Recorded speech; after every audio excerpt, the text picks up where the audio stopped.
Boycimoto, I am back. It's another subject I did want to speak on, as you can see by the thumbnail here. I think,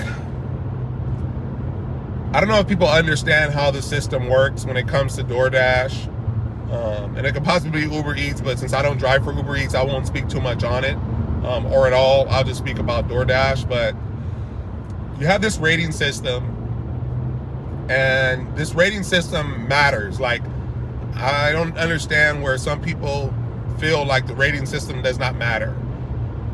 Like it's nothing. No, there's an algorithm that's kind of set, just like with YouTube. People are watching my videos. My videos are going to post up a lot more. They're going to be more towards the tops, things like that, as people are clicking and watching. Same thing with DoorDash. As you're accepting orders, as your ratings are getting higher, as you're accepting more and more, as your customer rating gets higher and higher, they look at you as more a perfected driver in that sense. So they will be shooting you better orders than somebody that has low scores and low ratings and this and that. You have to understand and know that it is a real thing. It's not just some fake thing out there that they don't pay attention to. There's a rating system there for a reason. But just so you have a clear understanding, and at least my thought, you can have a different thought in it, but to have a clear understanding about what happens once you accept an order and the differences between what you're doing to get a 5-star rating and what you're doing to get a 5-star rating and a tip. Again, this reality versus fantasy world. You got a lot of people in a fantasy world that they're living assuming that just because they accept an order and don't, let me put it this way. Like, don't shoot the messenger. Don't come at me. I won't say the messenger because ain't nobody giving me the message. I'm just speaking on my opinion on what I feel is when it comes to getting a 5-star and possibly getting a 5-star and a tip. You got a lot of people, and that's why I call it a fantasy world, where they just assume that just because we accept an order and we go pick it up and deliver it, that it's deserving of a tip.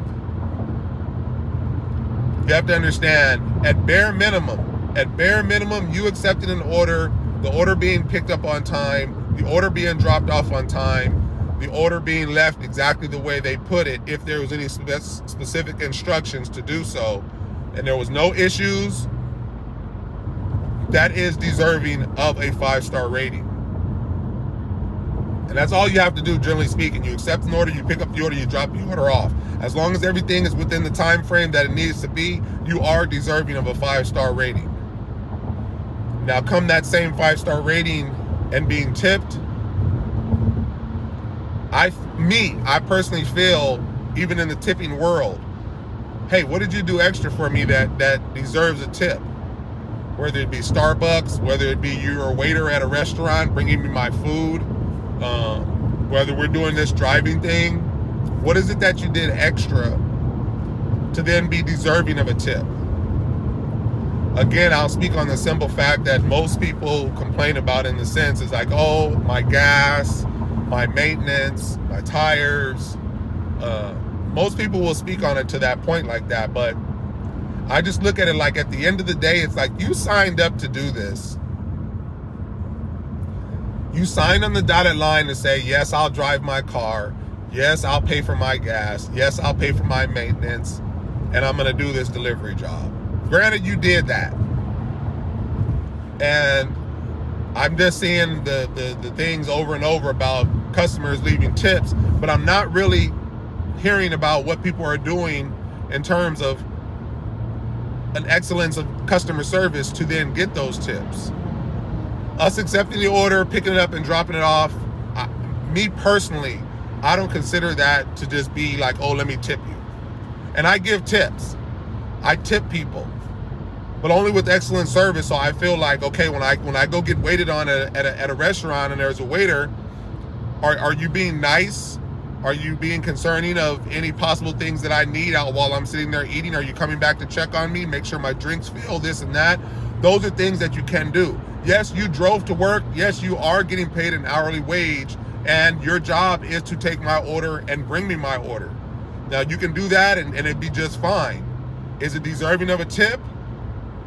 If you never came back to check on me to see if I needed a drink refill, or maybe I wanted some extra bread, or I called you back a few times for something, at that point, that is customer service. That's doing more than what the requirement is, and that's where you then better yourself to then possibly get a tip, or more than likely get a tip, because we noticed that we had you back and forth, fill our drinks, blah blah blah, bring our food, blah blah blah. Starbucks, places like that, I don't know. You're not giving me anything extra. You placed my order, you made my drink, you sat on this counter and called my name. I'm trying to figure out the tipping part there. You have everybody's asking for a tip now, just because you took an order and because somebody's back there making a food. So then with this job, we're not working solely for tips. That'd be a different story, like if we're out here just working for tips, but at that point, you'd be crazy to just be working at a job just only for tips. So where we are getting a base pay, is it the base pay that you like? Probably not. Is the market that you're in? That's the problem. It's the market you're in, it's the place you live, the area you live, the state where you live, cost of living may be low. So DoorDash is gonna pay low in those markets.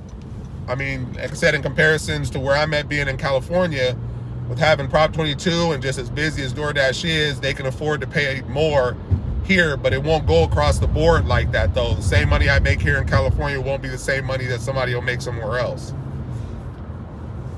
So, like I said, when it comes to the tips part, what are you doing extra to then be deserving of a tip, aside of just accepting an order, picking it up and dropping it off? Aside of that. Because that's just what we're supposed to do just for the job itself. I mean, and we're getting paid a base pay. Again, may not be the base pay you want. And I only say that, and that's where this video comes into play, where I'm speaking on a 5-star rating and a tip. So a 5-star rating to a 5-star rating with a tip. Me personally, I don't want to feel like things that I do is pointless or not necessary. Because if a person feels like, oh, they should just be tipped because they picked up an order and dropped it off, and because they feel like it's a luxury service, and some people might agree that it's a luxury service, some people might not. Me personally, everybody can get food from every place. It's a delivery, they're paying for a delivery. Like, I don't consider it luxury. Like, it's not some special thing. Almost any place you can get a delivery from. Groceries, food places, pet stores. I mean, all kind of stuff you can get deliveries. Shopping now for groceries. I mean, everything. So me personally, I don't consider it a luxury, but you have some people that do, and that's totally fine. But me personally, what I do with the messaging that I send out to each and every customer is all my pre-written text messages for, depending on the type of order it is. If it's just a standard restaurant pickup order, there's my message saying, hey, my name is this. I'm the one that confirmed your DoorDash order. I'm on my way to pick it up. If you have any questions, concerns, or any condiments or any things that you need, please don't hesitate to reach out. A lot of people forget about stuff like that. A lot of people forget about stuff like that, and then it's, oh man, and it's after I've picked up your order and I'm on my way. Of course, I'm not going back. So it's like I do that out of my time, writing that pretext message that I've saved, and I just go and copy and paste it to each and every customer that I get. Each and every customer. There's no name specific to the message. It's just letting them know, hey, my name is this, and all the rest of the stuff that I just said. So for me, like, I'm going above and beyond in terms of customer service. That's what I'm doing. That's what I feel is something additionally. Take it a step further, shop and deliver orders. I send that same message. Hey, my name is this. I'm on my way to currently go pull your order or shop your order or whatever it is. If you have any questions or concerns, please don't hesitate to reach out. I also send a second message that actually says, hey, if you can please have your phone, nearby, just in case there's an item that's out of stock. That way we can keep this shopping thing going as quick as possible, because there's a lot of people that just sit their phone down, they submit their order, they don't put substitutions, this and that. So when the order's being sent out to me, they're getting a notification that I pretty much accepted the order. So while they have that phone with that, I'm sending that message out and they're getting it right then and there, instead of waiting time for them to sit the phone down and they never see those messages. So I send them immediately as soon as I accept the order. And I know it's a shop and deliver order. I know it's a standard restaurant pickup order. I know which messages to send them. But it's things like that that you can send. In addition, if I notice that you live in an apartment, hey, I just want to double check and see if there's any gate codes or anything like that that I can probably have ahead of time if you're going to give them to me. That way I'm not fumbling with your order and it gets cold or colder waiting, trying to figure out how to get into your apartment or how to get into your gate. These customers appreciate things like that because it makes them aware that, hey, you know what? It's probably good to go on and give them the code information right now. Or you know what? Thanks for letting me know to keep my phone nearby just in case I can give you a substituted item when you're shopping my order. Because then you have a lot of drivers out there that probably do shop and delivers and they just refund the item if they can't find it. They don't give no suggestions or anything, where at least with me, like I'm gonna just say, hey, they're out of oranges. Is there something else you would like? And then they might say apples. And then sometimes they just say, no, just refund it. But I get my answers right away because I've already told them in a message when I accepted the order that if they can keep their phone near them. And it's all communication. This is considered customer service, and that's not my background. My background is not customer service. I've been in companies and roles where customer service was part of the job. And I just think it's natural common sense. It doesn't mean you have to be some customer service professional to figure these things out.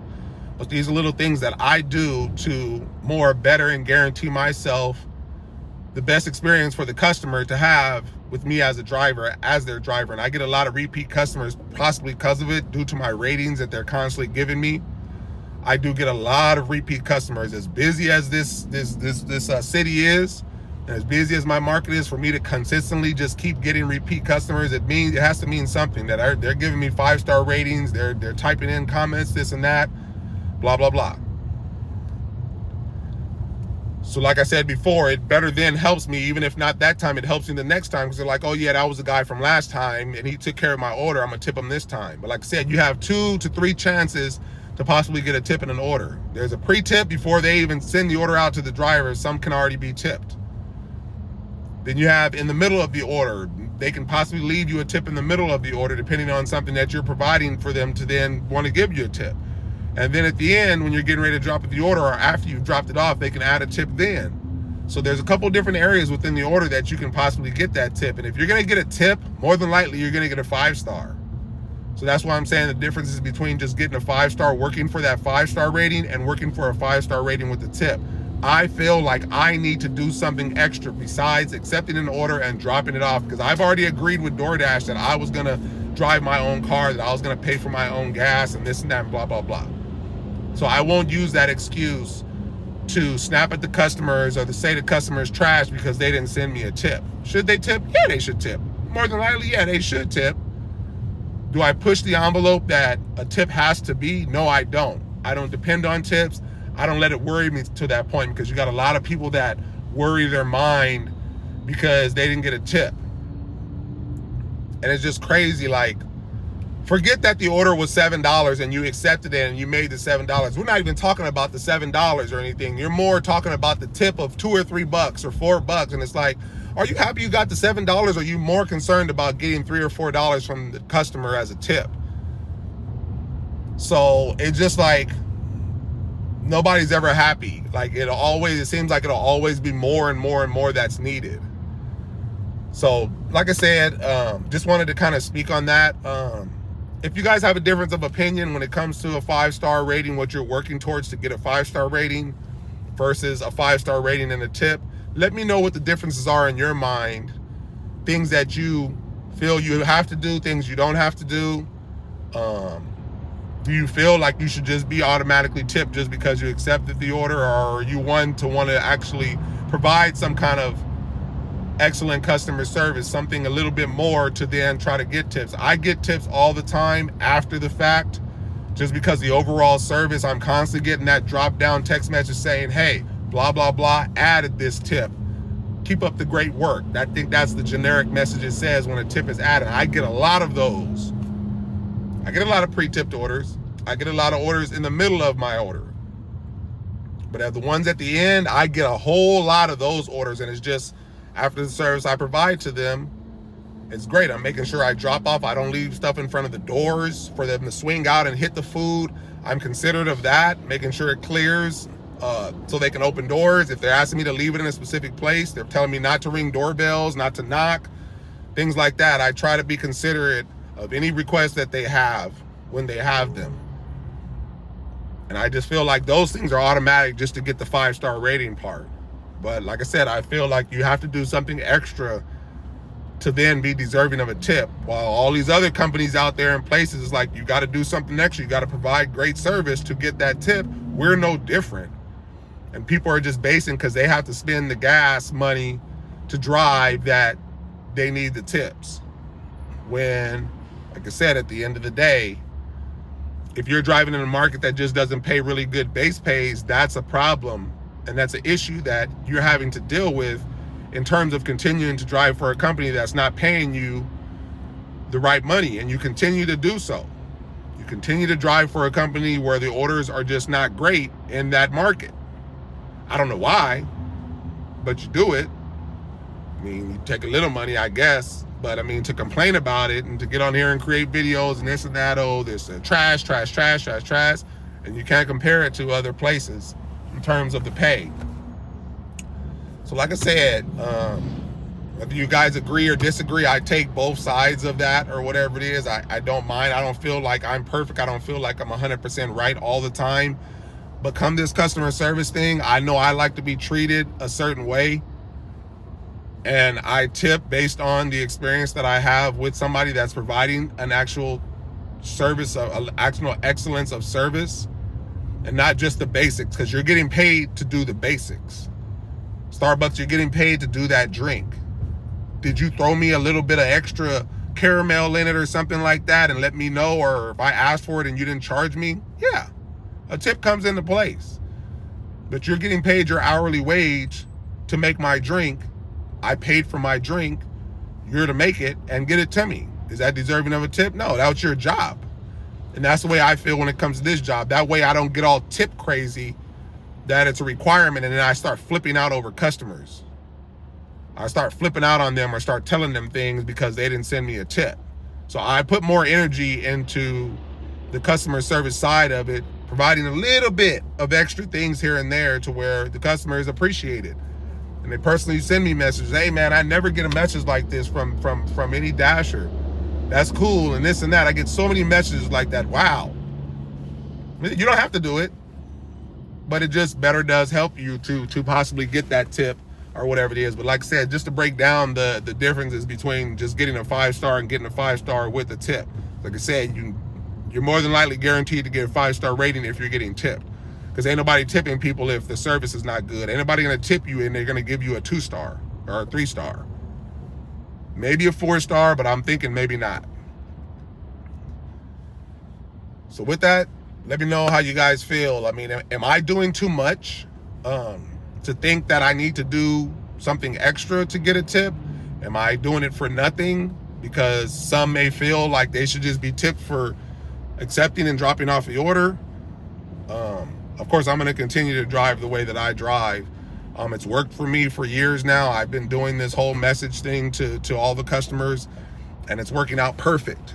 And I just, like I said, I do get a lot of tips for it. It's almost equal to the base money that I, at the end of the week, it's almost equal. Amazingly. It's almost 100% of what I make in base. It's almost the same as I get in tips. So I will leave it there, people. Let me know down in the comments below how you feel one way or the other. I take it good or bad. I'm not one to sit here and say you got to agree with me. So please don't hesitate to let me know if you feel a different way or you don't think what I'm saying is right or whatever it is. I have no problem going back and forth with people, and I try to be as positive as I can. But this is the insight that I try to bring to people. This is the information I try to bring to people, and the knowledge, being that I have dealt with this, I know what comes with doing certain things like this, and it does help you out along the way, especially when it comes to your ratings and the type of orders that you will get sent in terms of pay. If DoorDash sees that you are a driver that is getting these good comments or getting these extra tips, and your acceptance rating is high, if not the highest, they're going to see you as more a top driver. And I see the top type of orders with the lowest, shortest distance to deliver versus somebody that doesn't accept orders and doesn't provide any kind of help or customer service. and then they just see trash orders, and it's just a means to an end. So that said, I'll leave it at that. Your boy C-Moto again. Hopefully I speak with you guys soon, but I will leave it at that. I am just getting home now from work. I'm gonna go on and start my hour of dashing, and I will holler at you guys later. Till next time, you know what it is. Peace out.